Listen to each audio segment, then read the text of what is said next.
Hello students, इससे पहले मैंने आपको जनरल एंट्रीज के बारे में बताया था। आज भी उसी क्रम में मैं आगे बता रहूँगा डिस्काउंट के बारे में। तो कटौती, इसको कहते हैं बट्टा,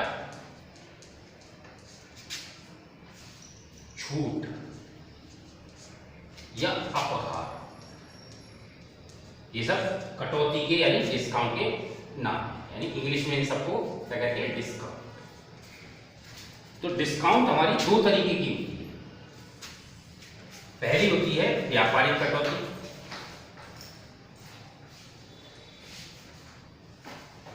और दूसरी होती है नगद कटौती।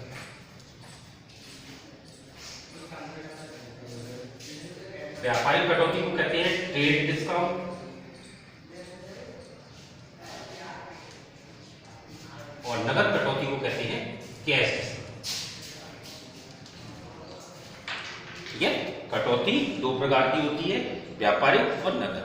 व्यापारिक कटौती को कहते हैं ट्रेड डिस्काउंट और नगद कटौती को कहते हैं कैश डिस्काउंट। अब व्यापारिक कटौती का उद्देश्य क्या होता है, क्यों दी जाती है व्यापारिक कटौती? व्यापारिक कटौती बिक्री बढ़ाने के उद्देश्य से दी जाती है। बिक्री बढ़ाने के उद्देश्य से दी जाती है। यानी व्यापारी ये सोचता है कि हमारा माल ज्यादा बिके और ज्यादा प्रॉफिट हो, इस उद्देश्य से वो छूट रख देता है, व्यापारिक कटौती दे देता है। जैसे कल लगाते हैं, सेल लगा देते हैं कि 20% ऑफ, 50% ऑफ, तो वो व्यापारिक कटौती होती है। दूसरी होती है नगद कटौती। इसका उद्देश्य होता है शीघ्र भुगतान देना, यानी शीघ्र भुगतान प्राप्त करने के उद्देश्य से दी जाती है। नगद कटौती शीघ्र भुगतान प्राप्त करने के उद्देश्य से दी जाती है। अब आती है जनरल में इनका क्या प्रभाव पड़ता है। तो जब हम जनरल एंट्री करते हैं तो व्यापारिक कटौती का जनरल में लेखा नहीं होता। जनरल में लेखा यानी एंट्री नहीं होती। इसकी जनरल में एंट्री होती है, इसका लेखा जनरल में होता है। ठीक है, कटौती हमारी दो तरह की होती है, ट्रेड डिस्काउंट और कैश डिस्काउंट। इसका उद्देश्य होता है कि माल ज्यादा बिके, बिक्री बढ़ाने के उद्देश्य से दी जाती है। और नगद कटौती का उद्देश्य होता है शीघ्र भुगतान, यानी कोई हमारा जैसे पैसे नहीं दे रहा, जैसे 1000 रुपये हमें लेने हैं राम से और राम हमारे पैसे नहीं दे रहा, तो हम क्या करेंगे, उसे लालच देंगे कि भाई आज तू हमें पैसे दे दे, 10% या 20% हम तो छोड़ देंगे। ठीक है, तो वो 20% जो हम छोड़ेंगे वो कैश डिस्काउंट कहते हैं।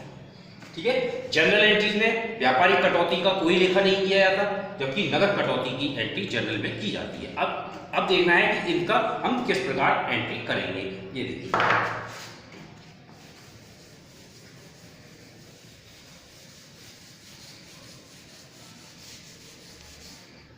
जैसे ये है 10% व्यापारिक कटौती पर नगद माल बेचा। तो एंट्री क्या होगी, नगद बेचा है, कैश आया, इसकी रकम मान लीजिए 5000 रुपए। कैश अकाउंट है, आने वाली चीज हो गई कैश, और बेचा है माल, सेल्स हो जाएगी credit to sales account. Being goods sold at 10% trade discount यानी टी। तो कितने का माल था, 5000 का। जनरल में डिस्काउंट को हमने कहीं शो नहीं किया, लेकिन जब हम एंट्री करेंगे तो डिस्काउंट की रकम को लेस कर देंगे, यानी कम कर देंगे। तो 5000 का 10% कितना हो गया, 500 रुपए, ये हमने लेस कर दिए, अमाउंट आ जाएगी 4500। इसी तरीके से ये है दूसरी एंट्री, देखिए 20% व्यापारिक कटौती पर श्याम से माल खरीदा, ये मानिए 10,000, ठीक है। 20% व्यापारिक कटौती पर श्याम से माल खरीदा, तो इसका मतलब नाम आ गया इसमें और नगद शब्द नहीं आया, तो माल उधार खरीदा, तो उधार खरीदने के लिए परचेजेस अकाउंट है और देने वाला व्यक्ति है Shyam, to Shyam. Be goods bought at 20% trade discount, तो कितने का माल था 10,000, 10,000 का 20% हो गया 2,000, 2,000 हम कर देंगे लेस, 8,000 से एंट्री हो जाएगी, ठीक है। इसी तरीके से नगद कटौती होती है,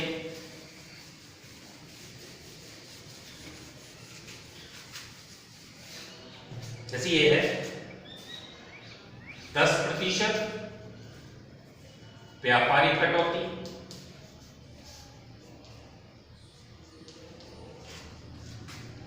तथा 5% नगद कटौती पर 6,000 रुपए का माल नगद खरीदा, तो माल नगद खरीदा, माल आया, परचेजेस अकाउंट है।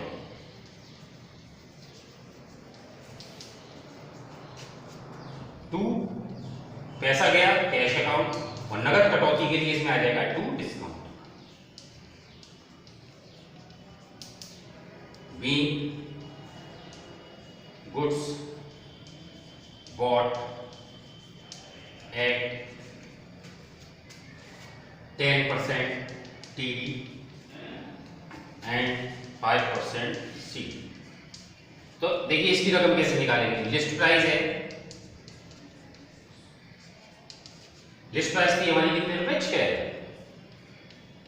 तो सबसे पहले व्यापारिक कटौती यानी ट्रेड डिस्काउंट लेस करेंगे, लेस टीडी, टीडी है कितने परसेंट 10%, तो 6,000 का 10% हो गया 600 लेस कर दिए तो हमारे बचे 5,400, यानी हमने जो माल खरीदा उसकी कीमत थी 5,400, व्यापारिक कटौती लेस कर दी। इसमें से अब क्या परसेंट नगद कटौती है 5%, इसका 5% लेस कर दीजिए, लेस 5% सी, तो 5,400 का 5% निकाल लीजिए,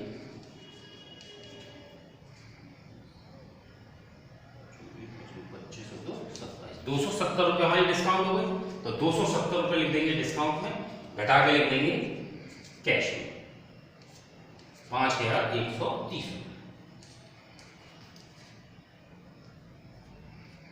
ठीक है। ये इस तरह से होगी नगद कटौती। इसी तरीके से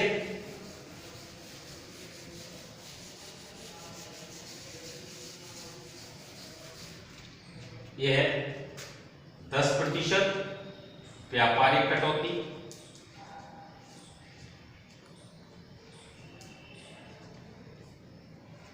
तथा 4% नगद कटौती पर 5,000 रुपये का माल नगद बेचा,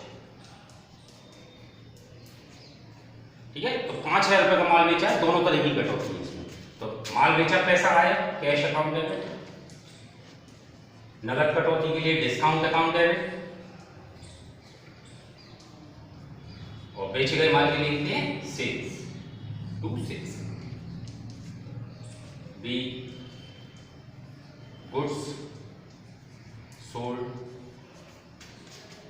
एट 10% टीडी एंड 5% सी। अब इसकी भी रकम देखिए, तो जैसे लिस्ट प्राइस है हमारा, इसमें लिस्ट प्राइस है कितने 5,000, तो पहले ट्रेड डिस्काउंट लेस कर देंगे, लेस क्या परसेंट है 10% टीडी 500 रुपये, तो हमारे बचे 4500 रुपये लिख देंगे सेल्स के आगे क्रेडिट। अब कैश डिस्काउंट कितने परसेंट है 4%, कैश डिस्काउंट लेस कर दीजिए, लेस CD 4%, तो 4500 का 4%,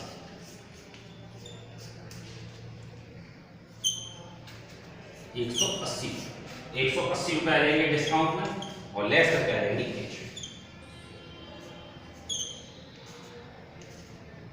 4320। ठीक है। इसी तरीके से कभी कभी ऐसा होता है जो नगद कटौती दी जाती है केवल नगद भुगतान पर दी जाती है। अगर उधार माल बेचा है तो उसमें नगद कटौती नहीं दी जा सकती, नगद कटौती केवल नगद भुगतान पर ही दी जाती है। जैसे देखिए मानिए ये एंट्री है,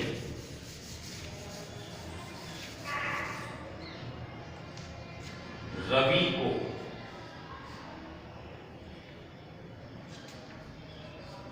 10,000 रुपए के सूची मूल्य का माल 10% व्यापारिक कटौती तथा 5% नगद कटौती पर बेचे, उससे 50% नगद भुगतान मिला। यानी हमने उसे माल तो बेचा है 10,000 का, लेकिन उसने नगद भुगतान किया है 50% यानी आधा। तो जितने का नगद भुगतान किया है उसी पर नगद कटौती मिलेगी। तो एंट्री होगी हमारी, नगद माल बेचा है तो कैश अकाउंट डेबिट, नगद कटौती के लिए डिस्काउंट अकाउंट डेबिट। अच्छा, इसमें हमारे पास दोनों चीजें हैं, आधा माल नगद है और आधा उधार है। तो उधार के लिए जिसे बेचा है उसका नाम आ जाएगा रवि है। टू सेल्स नरेशन हो जाएगी, being good sold at 10% TD and 5% CD, 50%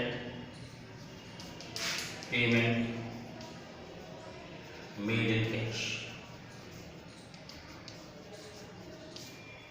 तो देखिए इसमें हम कैसे निकालेंगे, लिस्ट प्राइस थी हमारी 10। सबसे पहले ट्रेड डिस्काउंट लेस करेंगे, लेस ट्रेड डिस्काउंट कितने परसेंट है, ट्रेड डिस्काउंट 10%, यानी 1,000 लेस करके हमारे यहाँ पे 9,000। ये रुपए तो ले देंगे हम सेल्स के। अब हमें ये देखना है नगद कटौती मिलेगी नगद भुगतान पर। अब इसमें आधा माल नगद है आधा उधार, तो पहले उधार वाला माल घटा दीजिए, लेस क्रेडिट।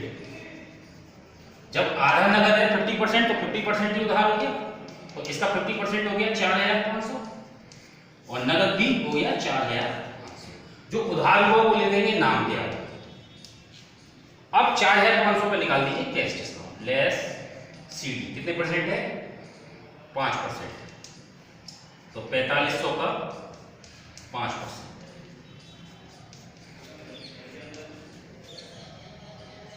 225।